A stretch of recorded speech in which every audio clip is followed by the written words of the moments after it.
What's up, you guys? This is All Day 1 on the PS4, and I'm going to be giving you a build breakdown video on Warmachine. So let's start off with his traits. On the left side, it's called Weaponized. For his offensive, he gains, for his base damage, 3% of your max suit power, gives you 14.3% max damage, and which is kind of like the same way Deadpool is built. The more awesome he has, the more damage he puts out. So for Warmachine, his two main attributes are durability and strength. Heat is his resource. You generate heat by using certain powers. Your suit will overheat when it's full. If I knew we'd just be sitting around. When Warmachine's weaponry can't be used, overheated, but his hand-to-hand and sword powers are greatly enhanced.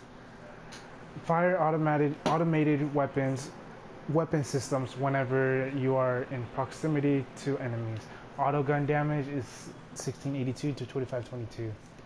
Armor plated, you are able to see enemies on the minimap.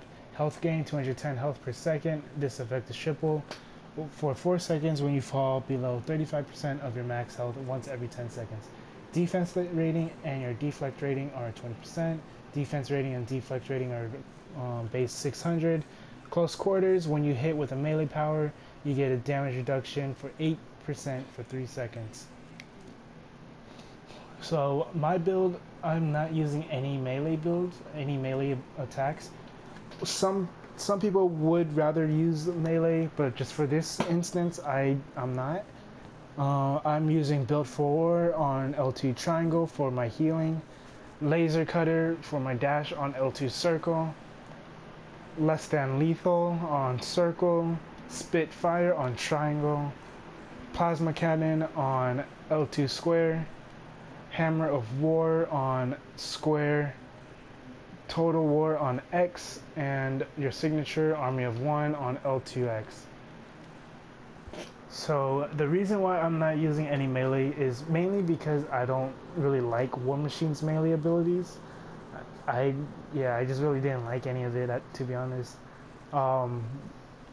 And with what's called, he's just too slow with it, I guess. But in trials, I mean, it's just easier to stick to range versus melee anyways. I'm not saying melee is not good, but for me, I personally would choose range over melee for Warmachine. But yeah, there's not really too much to talk about his abilities. Hammer of War is a nice AoE. You have 2 charges, so you can shoot 2. I believe it's 2 charges. Was it this one? Yeah, it's this one. Oh, another thing. So less than lethal, you can either use this or you can use Clear the Room.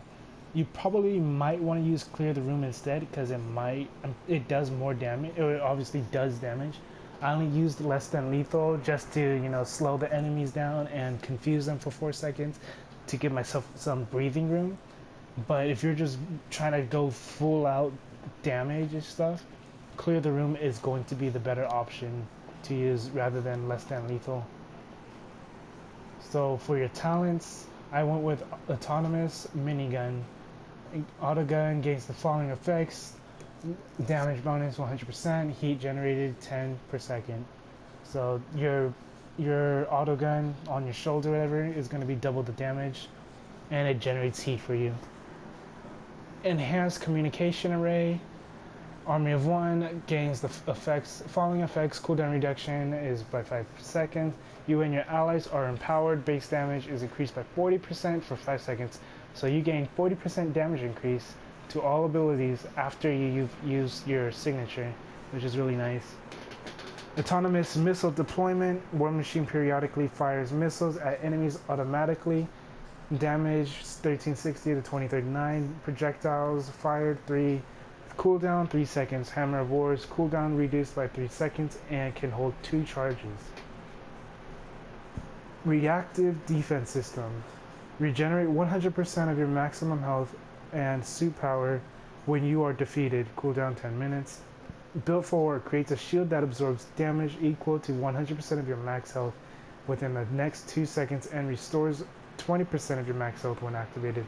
So you're not going to be focusing on the first part, but you're going to be focusing on the second part of the talent, because in Trials the first part's not going to matter.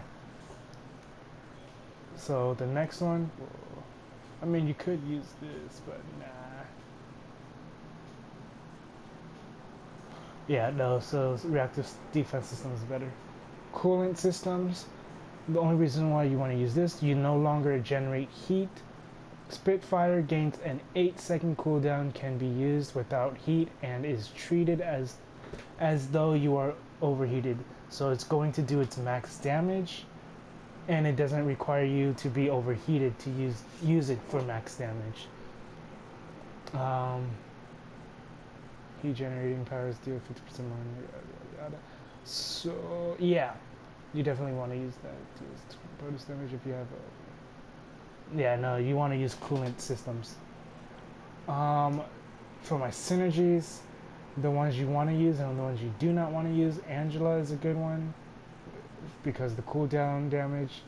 Ant-Man's is a good one for the strength. Beast is not so much. Is it? I don't think you need intelligence, do you? Strength and durability is what you need. So Beast is not a good option. I'll deactivate him. Black Panther's okay for the movement speed, but no melee. Black Widow's is pretty good for the range, but not the melee. Blades is pretty good for heal on hit and attack speed. Captain America's not. Captain Marvel's not. No. Cyclops, yeah. Actually, Colossus is pretty good too, not gonna lie.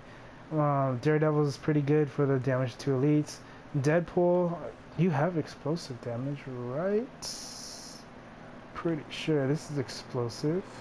Explosive, yeah, you have explosive, so Deadpool's a good option to have.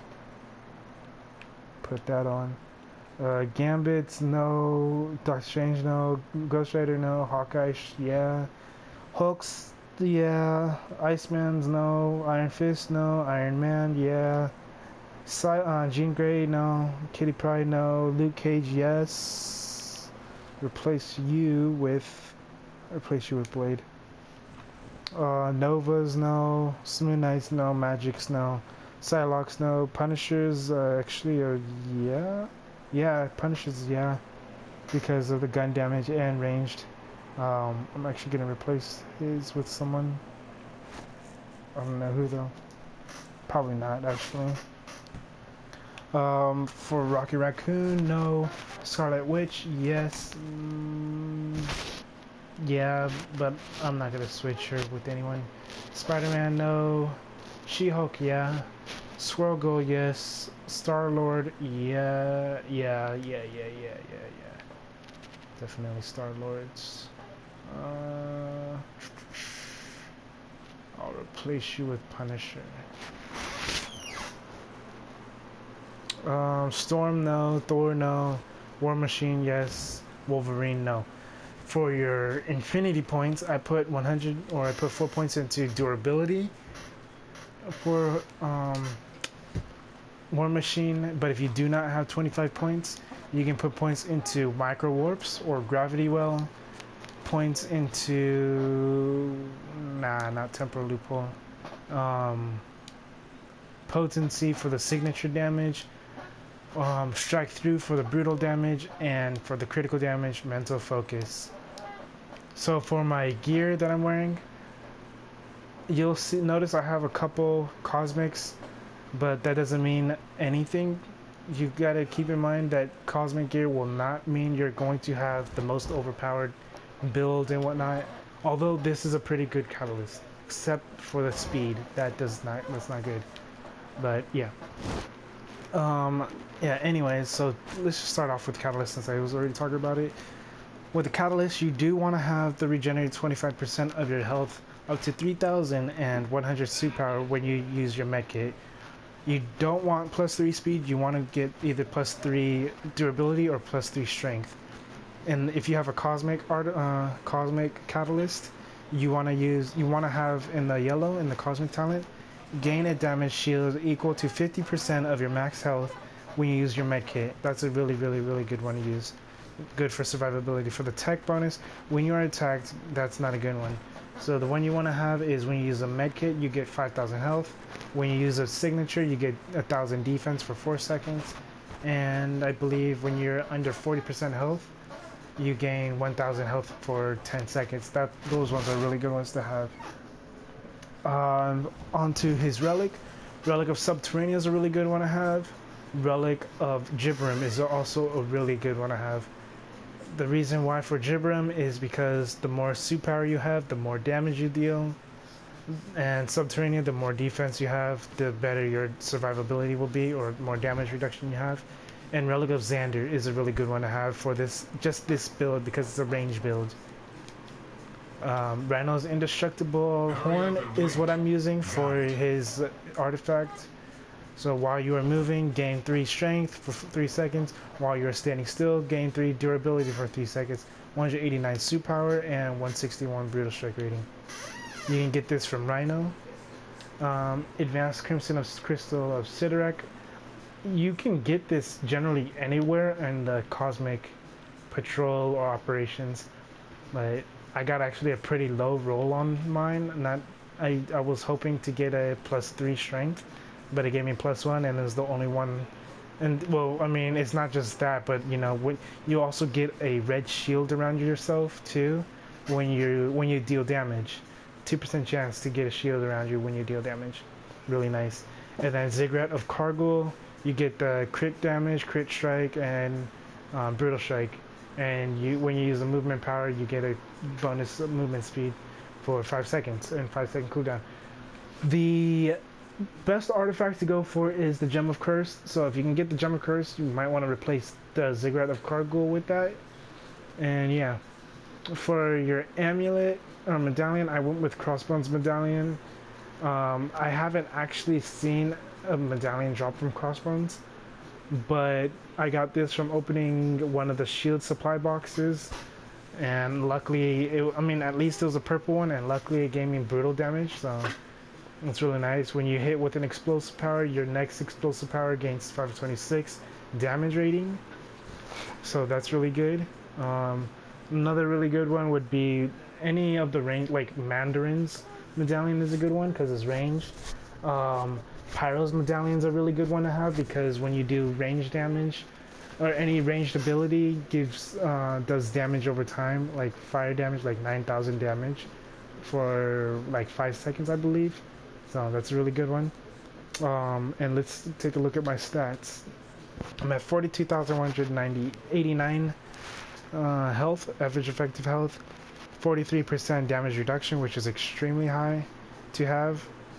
Well, not necessarily extremely high, but it's really high. It's almost taking less than half damage or whatever.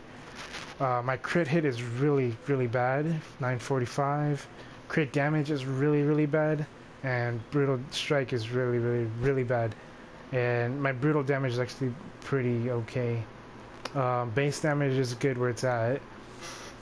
If you were in full purple gear and optimized and crit hit, crit damage, brutal strike, brutal damage, and base damage, you want to generally be with your crit hit rating and your brutal strike rating 1,500 to 2,000 crit hit rating and brutal strike rating. For the crit damage rating and brutal damage rating, you want to be at about 2,500 to 3,000 for your brutal damage rating and your critical damage rating. And then for your base damage percentage, you want to be about 60%, but you want to, or at the very least 60%. You generally want to hit for 80% and higher though. So let's go ahead and for his legendary item, for me personally, I would go with Shield of Perseus. That way you are getting a lot more damage reduction from your defense. You get so much more health and whatnot. But if not that, then the Macron Crystal Macron or whatever, the Macron Crystal, I'm pretty sure that's what it's called, because it'll give you that plus 200 to energy, it'll give you health, it'll give you crit hit, so that's a really good one to use as well for him if you're going more for offensive an offensive build for him.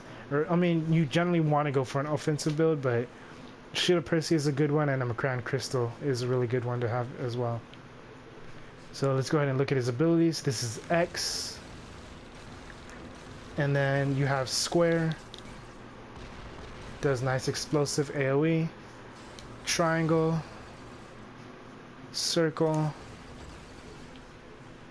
L2 square, L2 triangle is a nice shield you get for 2 seconds, and then your signature. And if you don't want to use your stun grenade or whatever it's called, and you want to use clear the room, this is what clear the room would do. You're gonna come here. It's a nice AoE, and it does nice damage too, pretty heavy damage. So here's what I normally would do in trials. I'm just gonna replace that with this for right now. So I would spam the missiles, throw this out, and then pop triangle and pop L2 square, and then just, you know, do whatever, and then pop your signature whenever you feel like you really need to. If you see a bunch of the enemies grouped up, that's when you want to use your signature, because it'll hit most of them there. So, and with trials, you really need to make sure you're running around. And what I did is, what my tactic is try to run around the enemies and take pot shots, you know, drop missiles, shoot them here and there, use your cooldown abilities. So generally it'll look like you're doing this. So we're gonna pretend this guy right here is a big group of enemies. So you're gonna go hit, boom, and just keep spamming a bunch of stuff, and then just use your signature, and then take a couple shots, move, just keep shooting, and then just keep going, and then yeah. So that's generally what you want to be doing with that's generally what you want to be doing with any character in general. But yeah, so if this build helped you out at all, go ahead and leave a like, comment, subscribe. If you have any suggestions of what other videos I should put up, let me know. Currently I'm working on other characters. I still haven't even been on Iron Man. He's still level 40. Captain America's 34, Iron Fist 32.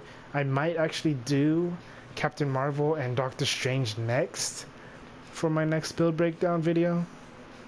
I actually do want to get Black Widow and Daredevil back up to level 60 sometime and do that for them as well. But I do plan on unlocking She-Hulk, Colossus, like in this order.